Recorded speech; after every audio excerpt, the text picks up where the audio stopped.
In this video, we discuss faith and the role of evidence. In a gospel sense, what do you think of when you hear the word mysteries?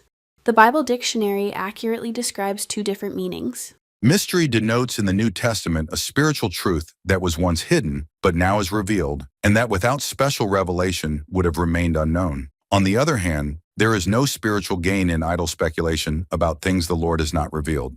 Alternate definitions, where a word has two or more possible meanings, illustrates a destructive pattern we will see repeated over and over. When one person is using one meaning and the other person is using another meaning, it causes people to forever talk past each other. When discussing mysteries, one person may be using it in the negative sense of idle speculation. If another person in the discussion uses it in the positive sense as truth no longer hidden, the discussion will go nowhere. In the battle of ideas, definitions are on the front lines.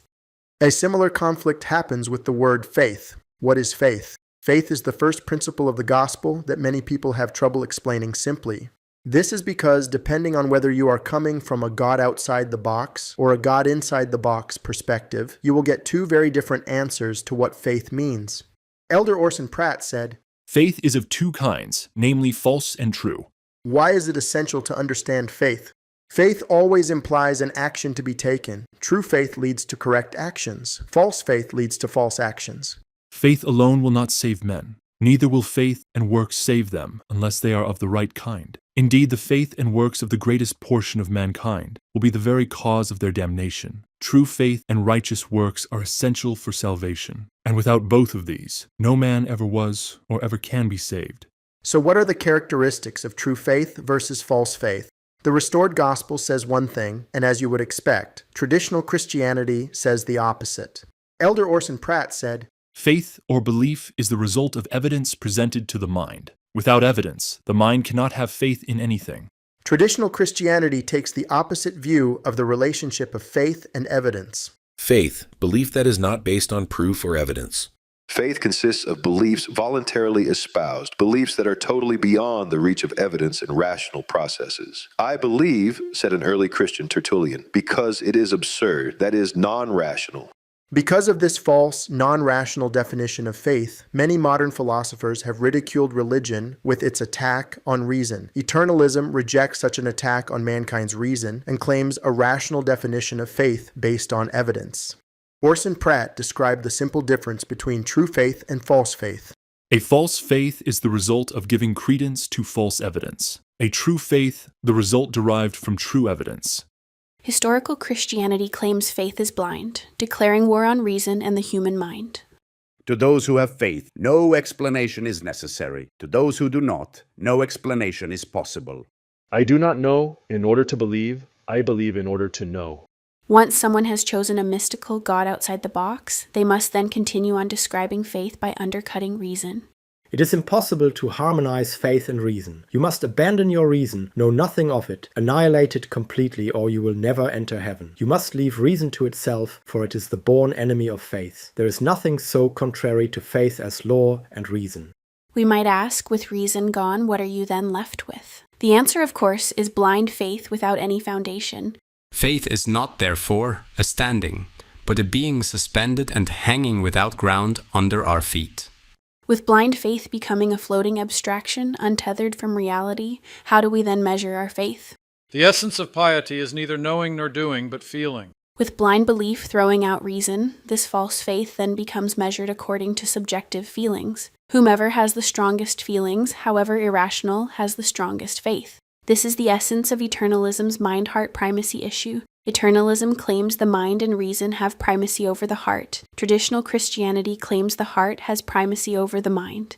Soren Kierkegaard and Orson Pratt were contemporaries, having both been born in the early 1810s. Soren Kierkegaard wrote about what he called the Night of Faith. Elder Orson Pratt wrote a pamphlet called True Faith. As you can imagine, these two men detail completely opposite perspectives on faith. It is easy to see, though it scarcely needs to be pointed out, since it is involved in the fact that the reason is set aside, that faith is not a form of knowledge. Without risk there is no faith, and the greater the risk, the greater the faith. To understand faith is to understand that faith cannot be understood, must not be understood, and this absurdity, held fast in the passion of inwardness, is faith, the earnestness of facing the absurd. Elder Orson Pratt preached the opposite of Kierkegaard's willful definition of faith. Faith or belief is the result of evidence presented to the mind. Without evidence, the mind cannot have faith in anything. The weakness or strength of faith will therefore, in all cases, be in proportion to the weakness or strength of the impressions produced upon the mind by evidence. Faith most generally inspires the heart to actions or works of a nature similar and suitable to the belief. To help visualize our discussion of faith, let's diagram our discussion so far. At the midpoint of the scale is the zero evidence blind faith described by Aquinas, Augustine, Luther, and others from historical Christianity. This version of blind faith can be described as perfect ignorance. For Soren Kierkegaard, the blind faith of historical Christianity wasn't enough. Absurdity, held fast in the passion of inwardness, is faith, the earnestness of facing the absurd. Kierkegaard argued that the stronger the opposing evidence, the greater the faith, moving the faith scale into the negative territory of willful rebellion, contradicting things you know to be true. This version of willful faith can be described as perfect absurdity, risking against what reason and evidence are telling us. Contrast Kierkegaard's willful faith with the faith described by Orson Pratt. Without evidence, the mind cannot have faith in anything. For Orson Pratt, the blind faith of historical Christianity also wasn't enough. Pratt argued the stronger the supporting evidence, the greater the faith, moving the scale into the positive territory of reason and evidence being associated with faith. Rational faith places evidence and knowledge on a scale that can gradually grow into perfect knowledge through reason and experience. Various scriptures tie rational faith directly to its final destination. By faith, they become the sons of God. If accepting reason and evidence on the right side of the scale makes faith lawful, opposing reason and evidence on the left side of the scale makes faith willful. Those who are in open rebellion against truth, gradually growing into perfect absurdity, are called sons of perdition. Joseph Smith described these willful souls as them saying that the sun does not shine while they see it. With an understanding of the faith scale, let's do an existential proof illustrating eternalism's reason-faith primacy issue. Consider the modern marvel called the jumbo jet, with all the science and engineering knowledge involved in building and flying it. Imagine Orson Pratt as the pilot, with his reason over faith primacy. Flight A1 is well maintained and professionally staffed. This flight is statistically safer than driving on the freeway. Now imagine Flight Z1 with Soren Kierkegaard as the pilot and his willful faith over reason primacy. The pilot and crew are ignoring flashing warning lights, ignoring smoke coming out of the engine, and ignoring the rusty holes in the fuselage. They claim that none of this matters, though, because their willful faith will overcome anything. They say this is an excellent opportunity to show your faith by facing the absurd. They have even painted many emotional slogans on the plane to help boost the faith of the crew and passengers. Statistically, the odds are low of it not crashing, but willful faith is expected to make up the difference. Which flight are you going to purchase a ticket for? You get to choose between Pratt's rational faith and Kierkegaard's willful faith. We act on our faith every day in small ways. Those actions reflect either a rational faith rooted in reality and experience, or a magical faith built on wishful thinking.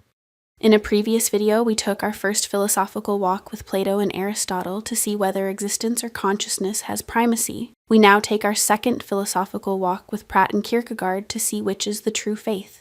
Using our evidence faith scale, which couple A, B, or C has the true faith when crossing a busy street? Couple A exercise their rational faith by looking both ways to make sure it is safe to cross. Then they cautiously step into the street only after seeing evidence of no oncoming traffic. Couple B exercise their blind faith by not looking either way. They close their eyes and let their feelings guide them as to the best time to cross the street. Couple C exercise their willful faith by stepping into the street only after looking both ways and knowing it is unsafe to cross, making sure that traffic is coming. In fact, the bigger vehicles coming as fast as possible, the better to show their earnestness of facing the absurd. The absurdity and death wish associated with either blind faith or willful faith makes obvious the sanity of eternalism's rational faith based on reason and evidence. But what about taking leaps of faith? We often hear stories told as if they were calling us to leap into the unknown. Elder Packer tells a story about his asking for some advice from the president of the church. I returned to Elder Lee and told him that I saw no way to move in the direction I was counseled to go. He said, "The trouble with you is you want to see the end from the beginning." I replied that I would like to see at least a step or two ahead. Then came the lesson of a lifetime. You must learn to walk to the edge of the light, and then a few steps into the darkness. Then the light will appear and show the way before you. Then he quoted these 18 words from the Book of Mormon. Dispute not because ye see not, for ye receive no witness until after the trial of your faith. Is Elder Packer suggesting a form of blind or willful faith? Do Latter-day Saints believe in acting on faith even though we can't see perfectly?